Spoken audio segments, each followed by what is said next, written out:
Hi guys, so today I want to show off a deck profile for Phantom, and so we'll go through it. We'll go over the main deck, we'll go over the legend deck, as well as some combos and some other options.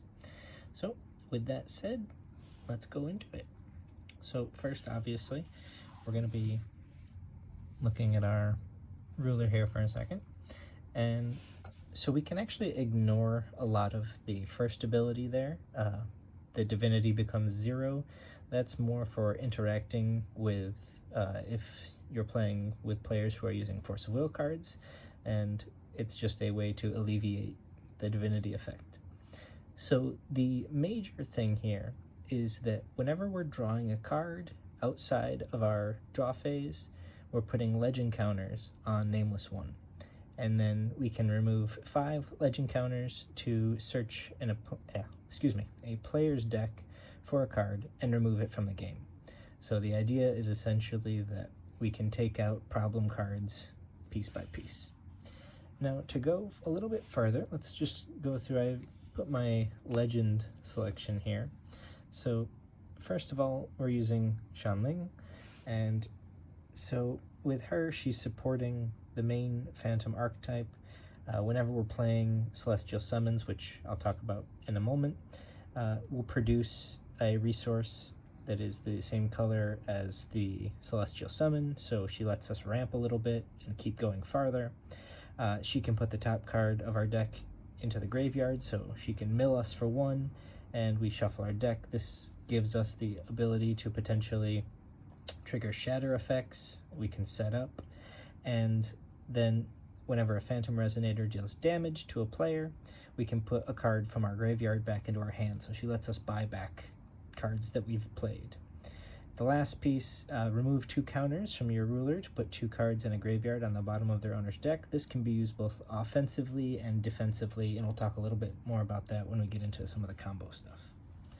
So now, I generally prefer to run multiple different legends. Now, of course, you can run multiple of the same, but the next one I'm running is Hailee. So Nameless One is one of the rulers that gains lots and lots of legend counters, so you'll be able to use Hailee as effectively as well. The major things here, I won't read the entire card, so we can put that up on the screen after, but she essentially gives us removal. She also allows us, we don't really have the option to use her search effectively, but at the end of the turn she can put 2 cards back into your deck, and so this is just another tool that if we need to use Xianglin as an offensive option, Hailee can be a defensive option to put cards back in our deck to keep us from milling out. And the last option I'm running is Eiji, and a big part of that is the removing a barrier and destroying something. So as would be expected of a blue deck and kind of focusing on mill and water, we don't have a lot of great removal, and so sometimes it can just be really important to get a quick removal spell out there that can block as well.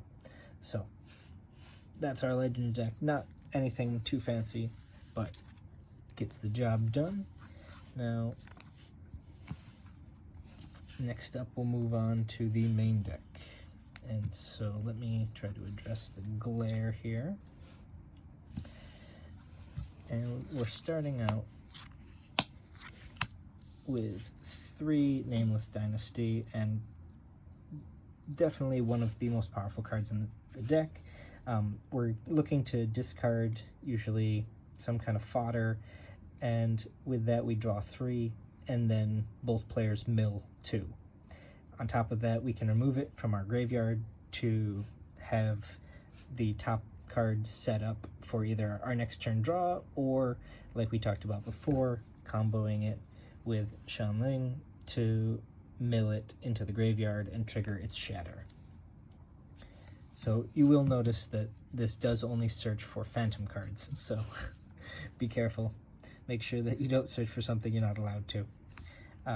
So very powerful, lets us go plus a lot in advantage, and that kind of segues right into our Phantom Thief, which we're also running at 3. And so what this does is, for its shatter effect, lets us put anything on top of our deck and then mill that card, triggering its shatter effect. So if you can mill this, you can then get whatever it's a one-way street from Nameless Dynasty through Xianglin. If you can do it just by chance with Phantom Thief, you can get any shatter in your deck that you would like to trigger. And that one is not limited. So, and then of course when it comes into play, we draw 2 and put 1 on the top or bottom of your deck. So you can clean our hand out.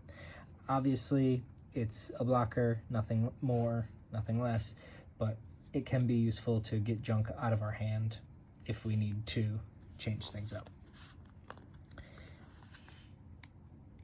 Next up, we have our playset of Lingering Phantoms, which essentially are just a blocker, 2/3, that takes no damage when it's battling. And then if it's in the graveyard, each opponent mills the top card of their deck at the beginning, at the beginning of your end phase. So, good in play, good in the graveyard. This is typically one of the cards I'll try to keep in my hand if I'm playing against an aggressive deck. If I'm playing more of a combo style, then I'll want to throw it into the graveyard as fast as I can. Now, just kind of going over things so far, with Nameless Dynasty's discard, if I have these 2 in my opening hand, I'm definitely going to want to probably pitch Phantom Thief unless I need to dig for answers. So typically you'll pitch this and you can use Lingering Phantom as a defensive option if you don't have anything.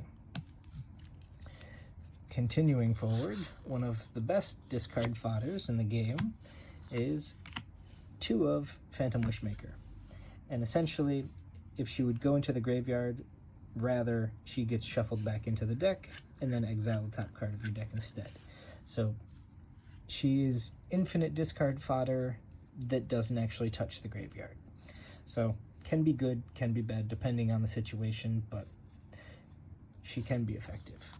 I like her. She's a 1-drop, so it helps me fuel the larger cards later on. Continuing on, I'm using the alternate versions of Celestial Gathering. We're using a playset, and Celestial Gathering is the target player mills 4 cards, and then you draw a card, and then if there are 12 or more cards in any player's graveyard, draw 3 instead.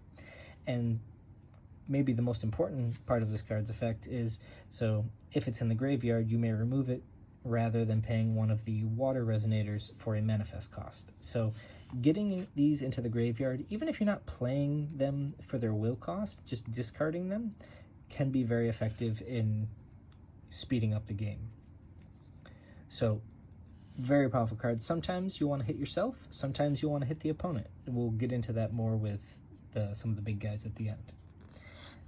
Now, closing up our 1-drops for the deck, we have 2, and this is a Gamma card, but Maiden of Love. So when she enters, you draw a card, and then she rests to banish herself and search for Queen of Paradise. And when she's banished, she will also draw you a card. So she does help a lot with card advantage. Obviously, her stats are not great, but the way she's worded, her rest actually is the only part of her activation cost. The banish is part of the effect, and so there are some sneaky little combos that we can work in here. So speaking of the Queen of Paradise, so we also run 2 of her. Basically, she's another just doesn't take damage in combat, and so we're only running 2. She does get very big, and this deck does draw a lot of cards, so that can be powerful. Her last effect is to be able to discard 3 cards in order to take control of a resonator your opponent controls, only if you don't control anything else that they own. So she doesn't let you steal their whole board. However, a free steal that only uses cards in hand can be very powerful for Alpha Strike, or it can also just get cards into the graveyard if you have Celestial Gatherings, for example. Now, in this deck, I'm also running a playset of Phantom Fiend, and so Phantom Fiend can be used as a counter for resonator effects if you keep her in your hand, or you can play her out, and she's reasonably costed, 2 cost 6/6, that mills your opponent when they attack.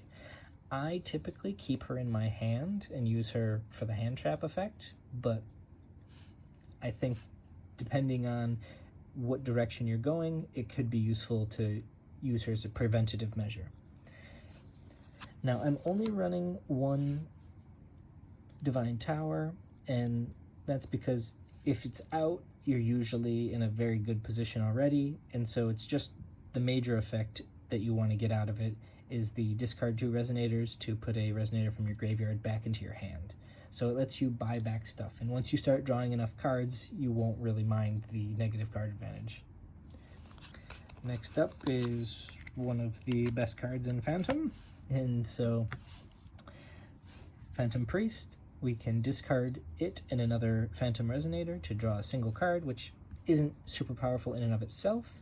It is a 3 cost 8/8, so it's not terrible, but the God's Art is the main reason why we run this and why we run it at 3. Once it's in the graveyard, we can remove it from the game, and only obviously once per turn with God's Arts, but once per game, we can put any graveyard resonator back into play. Excuse me, in our graveyard back into play. So huge. This can set up all kinds of shenanigans in other decks as well, but here, because we're able to run more Phantom Resonators, we can actually pitch right from our hand very consistently. We don't have to worry about the discard outlet, so very powerful. Now, next card is Saki. We'll call it Saki number 1. And so she is the only Celestial Summon with Quick Cast. And just as a reminder, so Manifest means that you banish, or excuse me, you banish your Resonators from play rather than pay the will cost or the resource cost. So instead of paying 3, we can just banish 2 blue water Resonators.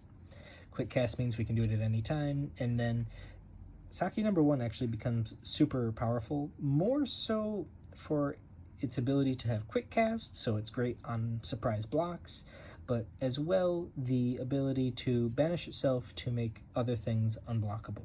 And we're going to talk about some of the combos a little bit later.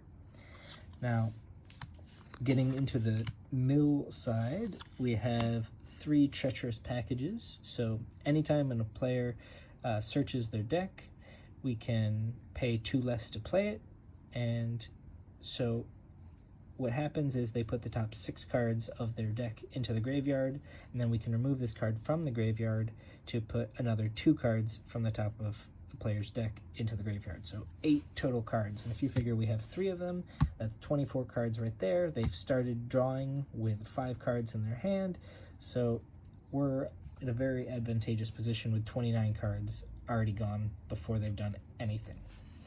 So next up, we have a little bit of removal. So we have Loki, and Loki can gain us a little bit of life back, and if he's paid for his manifest cost, he actually can have an opponent banish one of their own resonators. So, and it's a choose rather than a target, so it does get around barrier. It's very powerful as a removal effect if we need to just get stuff out of the way. We'll call this Saki number 2, and Saki number 2 does not have the same stat line, and she is more expensive to cast. However, her manifest is the same. The big thing about her, though, is her enter is to search for up to 2 cards with a combined total cost of 3 and put them into your hand. The important thing here is combined total cost of 3, so we can actually grab 2 cards, maybe a 1 cost and a 2 cost. We can grab a 3 cost card and a 0 cost card, and these are not archetype locked, so they can search for any cards. So if you want to run extra tech, Saki number 2 is maybe even more powerful. Now, moving on past that, there's Phalanx, which is our 3rd Guardian, and he's more so a removal spell. We're not actually planning to cast him most of the time. When his Shatter effect triggers, he destroys a Resonator an opponent controls, so that can be really helpful. If you cast him normally, he will essentially fight with another Resonator, but sometimes it's better to just destroy, so we can hope to not draw him or to put him back into the deck with Phantom Thief or some of the Saki #1s. Then, kind of the big guy, or the big guns of the deck, which hopefully we try to turbo out if we're going the mill route, is the second Guardian Zatta, and he is obviously a barrier resonator who is expensive to cast, but his manifest cost is the same as the other celestial summons, and the big thing for him is you can turn his damage into mill, and it really depends on the matchup when you want to be doing this. If you're fighting against, say, Tau or the red deck, or a non-graveyard based deck that does not use a lot of shatter effects, then you're going to want to probably go the mill route so that there's no way to recoup those 12 cards that you've pushed out of their deck. However, if you're playing against Light Lords or Fallen, where the graveyard is a huge resource for them, or even Keepers, you're probably not going to want to activate that ability. You'll just want to go for the damage instead. So it's important to kind of know the matchup of what are you fighting against so that you can make the best choice. And then the last card for this section we'll go over is a one of Maiden of Rebirth, and that's simply to restock our deck to either get our 8 cards back into our deck if we're playing in the mirror, or if we just need to get some more toys back into the main deck to not deck out, or we can use it offensively to counter a hand trap that the opponent controls with her own hand trap ability. So that's it for the main deck list. Now let's go talk about some of the combos. Alright, so we're talking about combos here, and one of the big things that needs to be kind of stated is the main goal of this deck is essentially to get out Zatta, and at some point you need to decide whether you're going the mill route for this game or you're going the damage route. And you can kind of decide pretty early on. You'll see what ruler your opponent's playing, depending on if you're playing first or second. Now, it's not unreasonable in this deck to be able to actually get a first turn Zatta and set yourself up.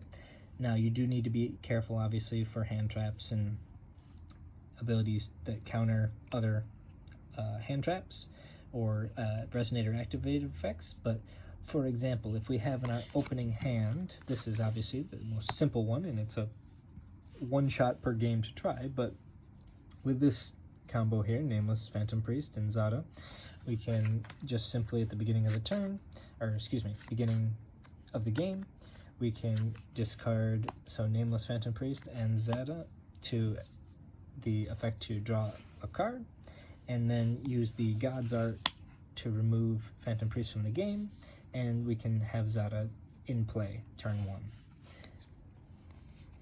In combination with that, if we also want, we could try something like Nameless Dynasty and try to get these pieces into the graveyard on the first turn as well. Now, as mentioned before, we can get into our graveyard early Celestial Gathering. Now, Celestial Gathering, when it's in the graveyard, acts as a manifest blue for some of our resonators. So any of the manifest celestial summons can actually use Celestial Gathering rather than a resonator in play. So if we were able to get, let's say, a 1-cost resonator we have in play, and then I have a Celestial Gathering in the graveyard, then we can actually banish Celestial Gathering from the game, we can banish Maiden of Love to the graveyard, and then we can also play our Zatta. Now, that's for just getting out our main boss. One of the other things that is very important to know is some of the trickier combos that use the ruling to your advantage. So again, we're going to say we have Maiden of Love out. And let's say we also, in this case, have a Celestial Gathering in the graveyard.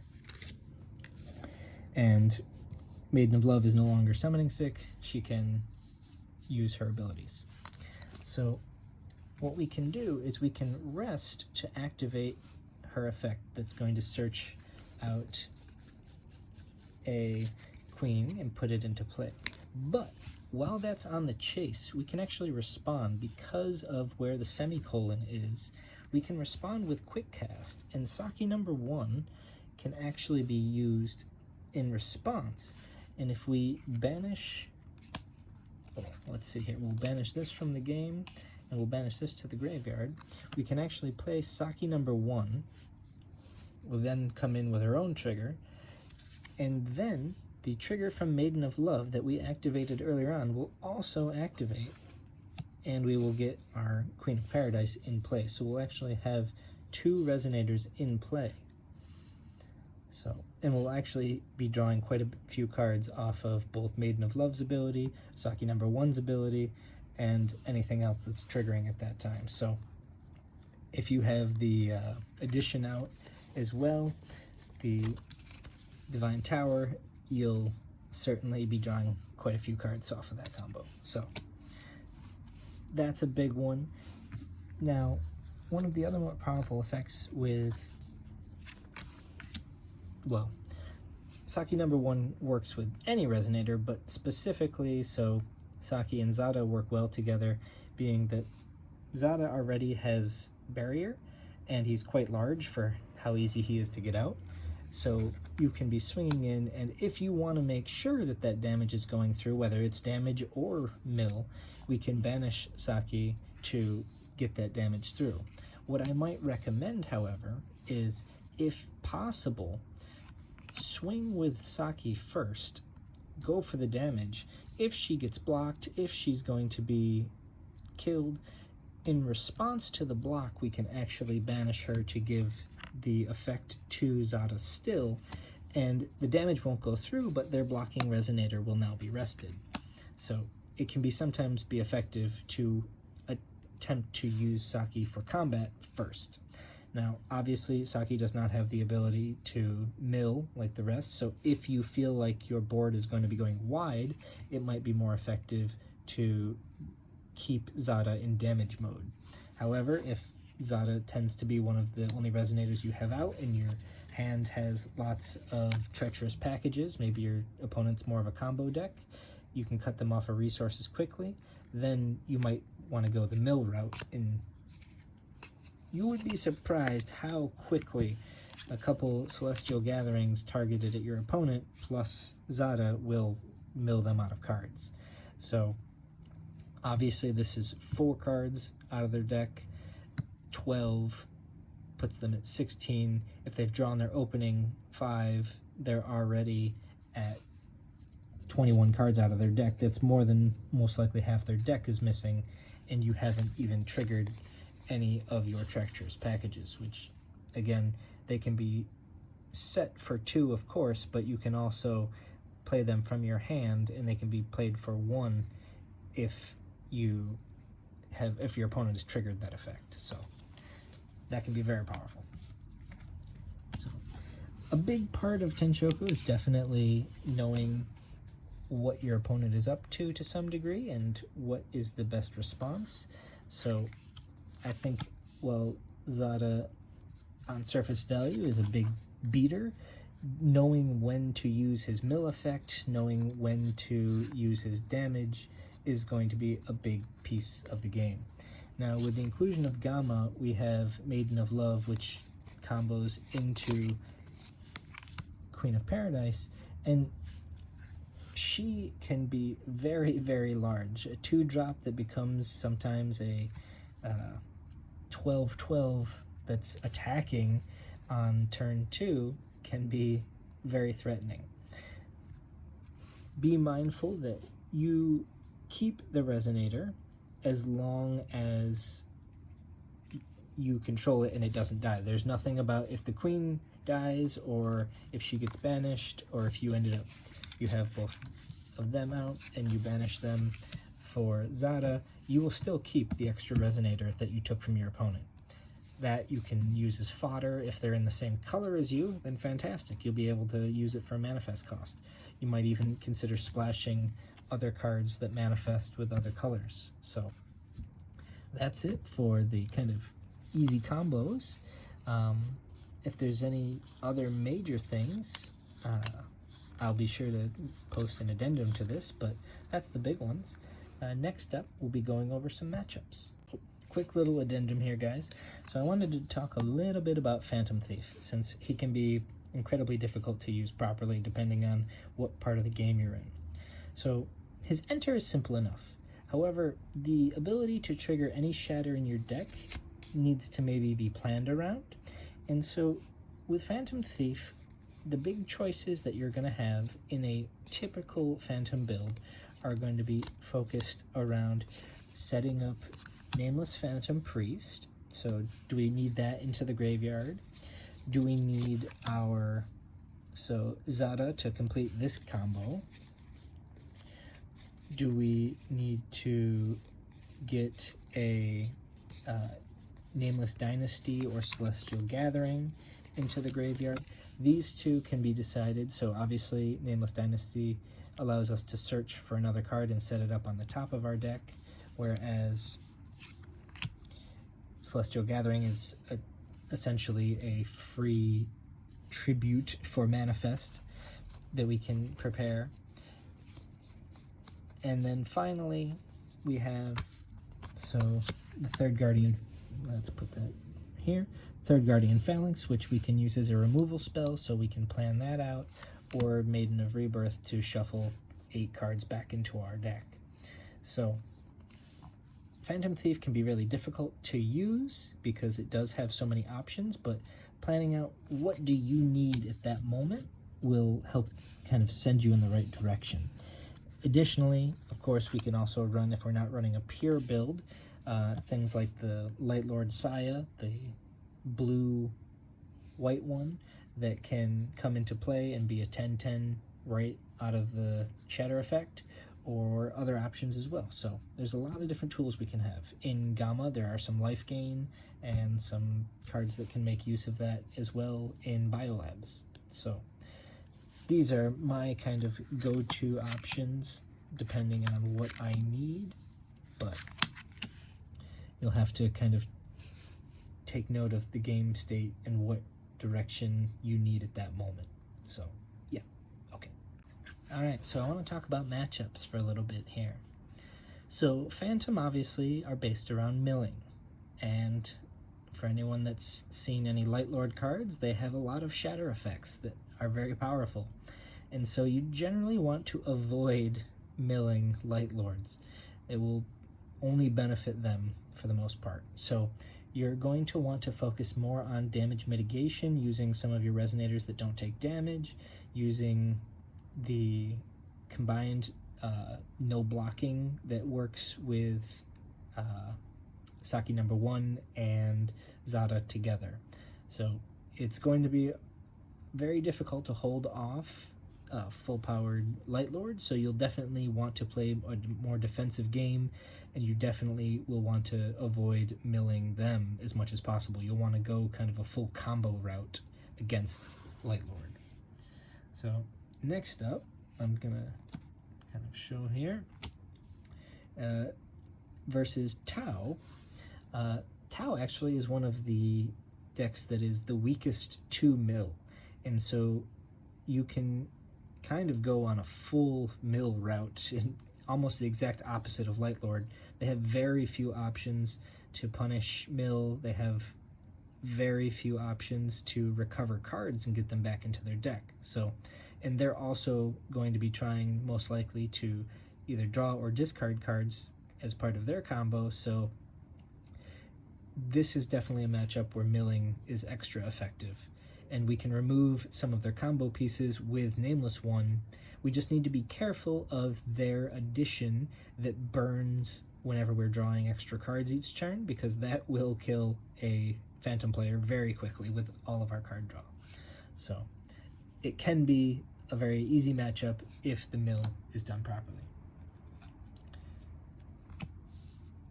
Against Oracle, we want to kind of feel out the matchup, see which direction they're going. Because Oracle has so many ways to recover cards, it can be very difficult to mill them out. They have multiple cards that shuffle their entire graveyards back in, and they have the option to use some of their, their hand traps to prevent us from reanimating and doing our sneaky combo. So against Oracle, we definitely need to play kind of a mid-range game and use the mill to some extent to turn off their cards and maybe keep them from looping them, but also we'll have a good idea of what's in their hand because of their ruler essentially showing off everything that they draw. So that can be good and bad. So a kind of a mixed bag depending on what they're doing in particular. So Fajin, of course, is incredibly powerful. You do not, if they're running basically any version that is based off of keepers or the mill dredge deck, we'll call it, shatter deck, you do not want to mill them. You will only help them, and because we lose the ability to do things at instant speed, we'll definitely need to be careful. However, the one thing to note is oftentimes the Fajin deck or the dredge deck does not have ways to put stuff back into the deck effectively or quickly. They tend to be more offensive, and so if they get low on cards and you can be explosive, you might be able to actually mill them out completely before they kill you. However, it's not wise to go for that game plan early on. If they stutter, then you can set up and then go for that combo, and you may be better off with damage. But early on, if you mill them, you're just going to help them establish a board so quickly that you won't be able to defend properly. So obviously Fajin is incredibly powerful, and so you need to kind of play the long game and get to the long game in order to be successful there. Nero, obviously, this is an easier matchup. If they are going the pure Fabled and Divine route, they don't really do well when their cards get milled. They don't have any recursion without splashing for other colors, and so this is a purely mill as fast and as hard as you can. They will be searching often, and so our packages will be live and we'll be able to hit big chunks of their deck at a time. Definitely an easier matchup if they are not splashing much. Now, moving into some of the Gamma rulers, we have Biolabs is one of the matchups where they use so many of their cards that it's actually very effective to go on the mill route. And I would recommend attempting to play a light defensive game early and just be mindful that they do have counters for our spells, and so it may not be best to go for the big blowout counters with like multiple packages, as it might just be to slowly set up a board state where they're losing so many cards that they won't be able to play their game plan long enough to keep up with us. And here we have another, possibly the hardest counter of all, is Catcher and the Enchanters. Milling them essentially does not work. We have to pay 1 for every card we try to mill off of them, and so on this matchup we definitely go pure for the damage route. We try to go through their board, but this is a very difficult matchup. I do not recommend trying to mill them out and paying the 40 will or resource that are required. Again, another very tough matchup. Fallen. Their graveyard is essentially their hand, and so milling them is only giving them more cards to work with.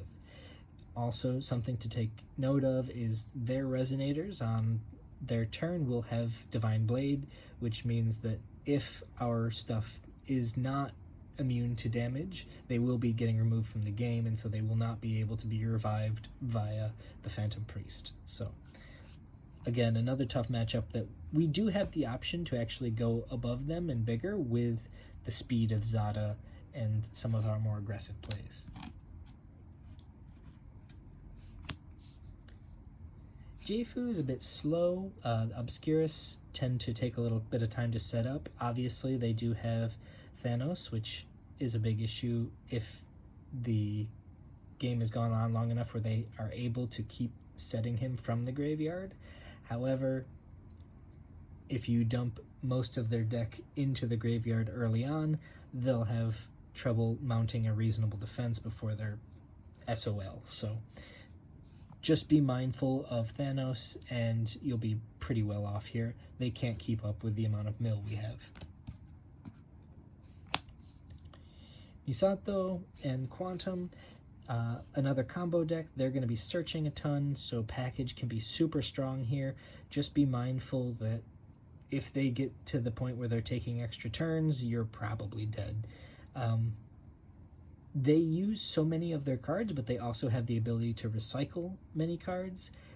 You'll have to decide based on their build whether they're going the combo kill route or if they're going more wide. So be mindful of that, but we definitely have the tools to mill them out in combination with all the cards they'll be drawing and milling themselves. And last but not least, there's Shinobi. And so Shinobi are an aggro type that are drawing lots of cards, and they can actually be very difficult for us because they're going so wide. So it's best to do what we can to hold them off and then start to mill, because if we're not preventing them from hitting us, we'll die very, very quickly.